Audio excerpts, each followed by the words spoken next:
Welcome back to Live Now from Fox. And we did want to bring you some breaking news out of the Middle East. You are taking a live look at the border between Israel and Gaza.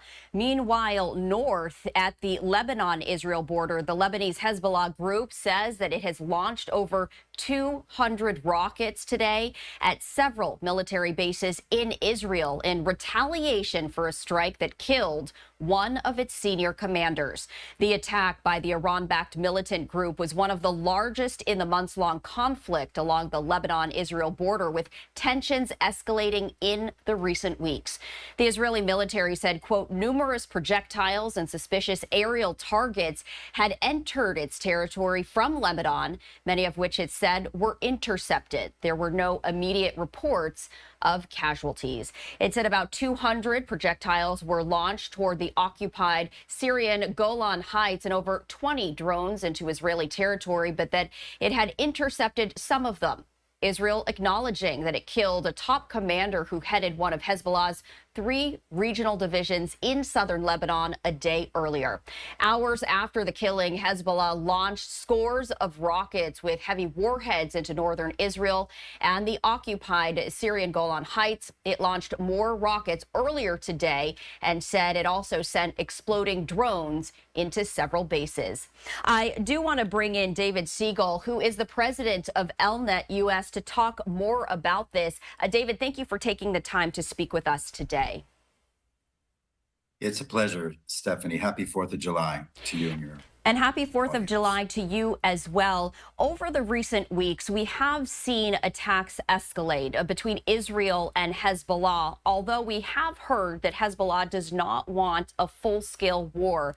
What do you make about this latest exchange?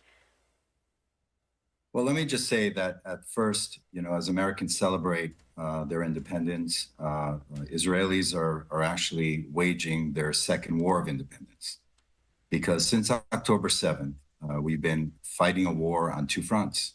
Hezbollah opened fire on Israel one day after Hamas invaded southern Israel, and actually all the way over these last 9 months, all the way to this very moment, there's rocket fire on 2 fronts.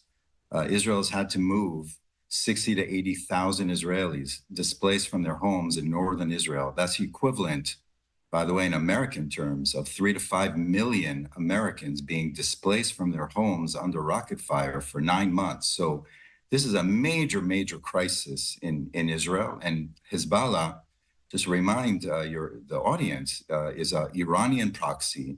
It's in violation of Security Council resolutions calling on it to withdraw from the Israeli border. But there they are on the border, threatening Israel's civilian population and firing rockets for 9 months now. So Israel has no choice but to defend itself. But the idea is to try to reach some sort of diplomatic resolution that would remove Hezbollah 18 miles from the border up to the Litani River and ensure the safe return of Israelis to northern Israel. But unfortunately, what we're seeing now is a very, very dangerous escalation and a possibility of a regional war.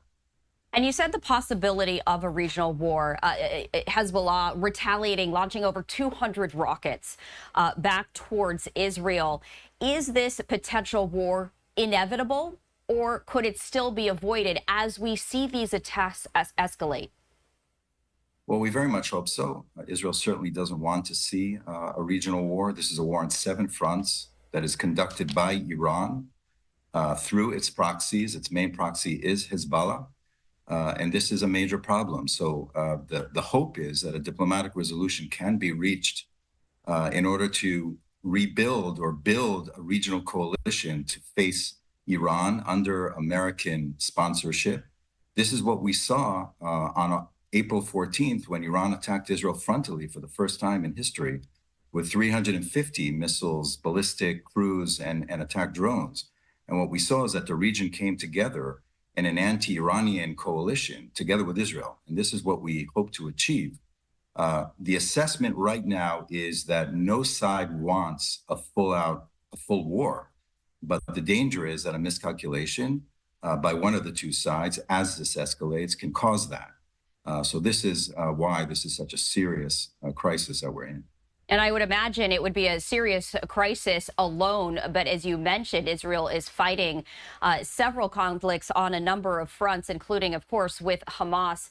As Israel has to take a look at several fronts, what does that mean for eventual success, potential success? Again, they are ordering evacuations out of Khan Yunis as they ramp up for potentially another ground offensive there. That was an area that they had previously cleared. But of course, we have seen Hamas using the tunnels and popping up in some of those regions that had previously been cleared. What does this mean strategically for Israel?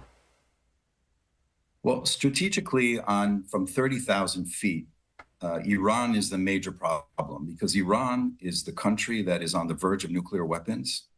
It's in violation of international resolutions. It was just condemned by the IAEA, which is the watchdog over their nuclear weapons.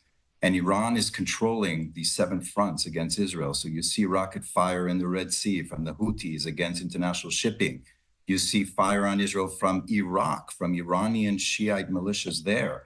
You certainly see it from Hezbollah every day, and you see it from Hamas as well to Israel's south. Now, Israel is well on its way to dismantling Hamas as a military organized terror organization. So this is being dismantled, but it's not over, and it probably won't be over for a long time because terrorists will hide among their population and continue to cause trouble when they can.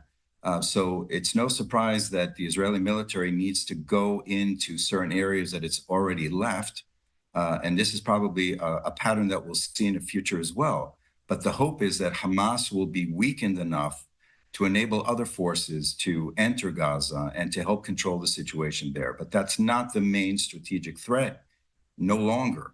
The main strategic threat, again, is Iran on the verge of nuclear weapons, conducting this proxy warfare against Israel, which is really it's a long war, and it's something that we need to try to stop and control in order to enable Israelis to enjoy that safety and security that they need. And I just want to remind the audience again that it's been 9 months now with over 100 Israeli hostages still being held by Hamas in Gaza, including 8 Americans on this Independence Day, 8 American citizens that are still being held by Hamas in the south. So it's not over until the hostages are released and rescued, and it's not over until Hamas is dismantled. And while this is a regional conflict at the moment, there are global impacts. At this point in time, countries have been supporting Israel indirectly through funding, through deliveries of weapons, but not directly getting involved. Do you think that that is inevitable? Do you think that that needs to happen, as you mentioned, if Iran continues to grow as a potential threat? Well, I believe that Israel needs to be part of a very strong alliance. That alliance is an alliance of Western countries that includes, of course, the United States as Israel's main ally, no matter what happens in Washington post-November. It includes key European countries such as Germany, France, the UK, and they're all going through political changes as you probably know, and the UK is facing elections today with a major change there. And it will include the moderate Sunni Arab countries that are partners in the Abraham Accords and others, hopefully Saudi Arabia as well, that are all threatened by the same forces. So, and behind Iran is Russia and China. We're seeing Russian involvement in the Middle East, in Syria, in Lebanon, with the Houthis in the Red Sea, supplying missiles and arms and equipment to Iran and its proxies. We're seeing the Chinese involved as well, both in disinformation campaigns and in actual assistance to some of Iran's proxies in the region. So this is a big fight. And this is why Israel can't do it alone. And Israel needs to be part of an alliance, both regionally and globally. And I think you're absolutely right. What we're seeing is Russia and China are watching. They're watching American policy in the Middle East, the resolve of the Western alliance. And it's something that we always need to remember. This is the global context of this regional war. David, before we let you go, any last thoughts, any developments that you're keeping a very close eye on? Well, the situation in Gaza is at a critical level, and it may very well be, and we hope very much that there will be a formula to allow the hostages to be released and returned to Israel, and those from other countries to their countries, and to end this part of the crisis, and then to enable Israel to focus not on 2 fronts or 7 fronts, but on the main front, which is the north, and to help solve the problem there, allow the 80,000 Israelis, the equivalent of 3 to 5 million Americans, to go back to their homes, and then really handle the big problem. And that's a global problem, and that's a nuclear Iran that no one wants to see or should want to see, because that will threaten the future of the Middle East and the future of global security. So this is what's at stake as all of these countries are going through elections and uncertainty politically, both in Washington, but also in Europe. It's interesting to see that the Europeans are turning more hawkish now in many countries, including the EU itself. And these are strong allies of the state of Israel and the United States. And here we need to find ways to work together effectively, like we saw the night of April 14th when Iran attacked Israel. And there was the US Air Force, the Israeli Air Force, the British, the French, the UAE, Saudi Arabia, Jordan, members of a coalition fighting against Iran. And this is what we need to see in the future. And I hope very much we'll get there. David, thank you so much for joining us on this July 4th. We appreciate it. Thank you, Stephanie. Take care.